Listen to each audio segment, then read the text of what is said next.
நம்ம தல துணி சிஎஸ்கே அணிக்காக ஃபுல் மேட்ச் இப்போ ஆட போகிறதுல சிஎஸ்கே இவரை வச்சு ஒரு புதிய பிளான் வந்து பண்ண போகிறதா ஒரு லேட்டஸ்டான அப்டேட் வந்து கிடச்சிருக்கு. என்ன காரணமாக நம்ம சிஎஸ்கேக்காக ஃபுல் மேட்ச் வந்து ஆட போகிறதில்ல, சிஎஸ்கே என்ன பிளான் இவரை வந்து பண்ண போகிறாங்க, சிஎஸ்கேயோட பிளேயிங் லெவலில் இவரை வந்து எப்போ எதிர்பார்க்கலாம், இதை பற்றின ஒரு ஃபுல் டீட்டெயிலை பற்றியும் நம்ம சிஎஸ்கே வீரரான சர்ஃபரஸ் கான் இப்போ நம்ம சிஎஸ்கே டீமில் ஜாயின் ஆக போகிறாரு அப்படின்னு ஒரு கன்ஃபார்மான அப்டேட் வந்து கிடச்சிருக்கு.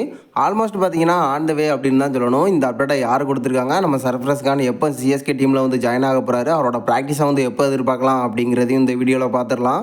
அதுக்கு முன்னாடி சேனலுக்கு புதுசாக இருந்தீங்கன்னா சப்ஸ்கிரைப் பண்ணிக்காங்க. இந்த வீடியோக்கு ஒரு லைக் கொடுக்கலாம், லைக்கை கொடுத்துருங்க. ஃபஸ்ட்டு நம்ம சர்ஃபரஸ் கானை பார்த்துடலாம். நம்ம சிஎஸ்கே ஃபேன்ஸ் எல்லாருமே இவர் மேலே ஒரு மிகப்பெரிய எதிர்பார்ப்பில் வந்து இருந்துட்டு இருக்கோம். இதுக்கான காரணம் டொமஸ்டிக் மேட்ச்சில் அதிரடியான ஆட்டத்தை வந்து வெளிப்படுத்திட்டு இருந்தார், ஒரு நல்ல ஃபார்மில் வந்து இருந்துட்டு இருக்காரு. ஸோ இப்போ நம்ம சிஎஸ்கே டீமில் இவருக்கான பிளேயிங் லெவன் வாய்ப்பு வந்து கிடைக்குமா அப்படிங்கிற ஒரு மிகப்பெரிய எதிர்பார்ப்பில் வந்து இருந்துட்டு இருக்கோம். இப்போ நம்ம சர்ஃபரஸ் கான் சிஎஸ்கேயோட ப்ராக்டிஸ் கேம்பில் வந்து ஜாயின் ஆக போகிறாரு. ஆல்ரெடி ஆன் த வே அப்படின்னு தான் சொல்லணும். ஏன்னா இந்த அப்டேட்டை நம்ம சர்ஃபரஸ் கானே வந்து தன்னோட ஸ்டோரியில் வந்து கொடுத்துருக்காரு. ஸோ இப்போதைக்கு பார்த்தீங்கன்னா இன்னும் 3 நாளில் நான் சென்னை டீமில் வந்து இருக்க போகிறேன், சென்னை ஐபிஎல் அப்படிங்கிற மாதிரி ஒரு அப்டேட்டை வந்து கொடுத்துருக்காரு. ஆல்மோஸ்ட் பார்த்தீங்கன்னா அந்த ஸ்டோரி போட்டு 2 நாளாக ஆயிடுச்சு. ஸோ இன்னைக்கு அல்லது நாளைக்கு கன்ஃபார்மாக நம்ம சிஎஸ்கே டீமோட வந்து ஜாயின் ஆயிடுவார். 27ஆம் தேதியிலேருந்து நாவலூரில் ஃபுல் ப்ராக்டிஸும் நம்ம சிஎஸ்கே வந்து நடத்த போகிறாங்க. அந்த வரிசையில் முதல் வீரராக நம்ம சர்ஃபரஸ் கான் வந்து ஜாயின் ஆக போகிறாரு.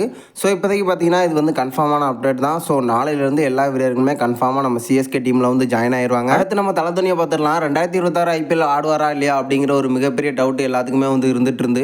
பட் பார்த்தீங்கன்னா கன்ஃபார்மாக தல துணி வந்து ஆடுவார் அப்படிங்கிறத கன்ஃபார்ம் பண்ணியிருக்காங்க. பட் இப்போ ஒரு முக்கியமான அப்டேட் வந்து கிடச்சிருக்கு. நம்ம தல துணி ஃபுல் மேட்ச்சும் நம்ம சிஎஸ்கே டீமுக்காக வந்து ஆடி கொடுக்க போகிறதில்ல. கிட்டத்தட்ட பார்த்தீங்கன்னா சேப்பாக்கத்துலேயாவது மேட்சஸ் ஃபுல்லாக ஆடுவார் அப்படின்னு எதிர்பார்த்தோம். பட் அங்கேயும் மேட்சஸை வந்து மிஸ் பண்ண போகிறாரு. இதுக்கான காரணம் என்ன சொல்லியிருக்காங்க அப்படின்னு பார்த்தீங்கன்னா, தல துணிக்கு வந்து வயசாயிருச்சு, அதெல்லாம் ஒரு மேட்ரே இல்லை. பட் பார்த்தீங்கன்னா சிஎஸ்கேக்கு இளம் வீரர்களை வந்து செட் பண்ண போகிறாங்களாம். அந்த வரிசையில் நம்ம தல துணி ஃபுல் ரெஸ்ட்டில் வந்து இருக்க போகிறாரு. இது வரைக்கும் பண்ணாத ஒரு புதிய ரோலாக இம்பாக்ட் பிளேயர் ரோலில் வந்து நம்ம தல துணி இருக்க போகிறாரு. நம்ம சிஎஸ்கேக்கு எப்போல்லாம் தல துணியோட உதவி தேவைப்படுதோ அப்போ மட்டும்தான் தல துணிக்கு வந்து பிளேயிங் லெவலில் வாய்ப்பு கிடைக்க போகுது அப்படிங்கிற மாதிரி ரீசெண்டாக ஒரு அப்டேட் வந்து சொல்லப்பட்டிருக்கு. ஸோ இப்போதைக்கு பார்த்தீங்கன்னா நம்ம தல துணி வந்து இருப்பாரா இல்லையா அப்படிங்கிற ஒரு மிகப்பெரிய டவுட் இருந்துச்சு. பட் வருவார் அப்படிங்கிறது கன்ஃபார்ம் ஆயிருக்கு. இப்போ பார்த்தீங்கன்னா இம்பாக்ட் ரோல் பண்ணுறதுக்கான அதிக வாய்ப்புகள் இருக்குது அப்படின்னு சில அப்டேட் வந்து போயிட்டுருக்கு நம்ம தல துணியை பற்றி.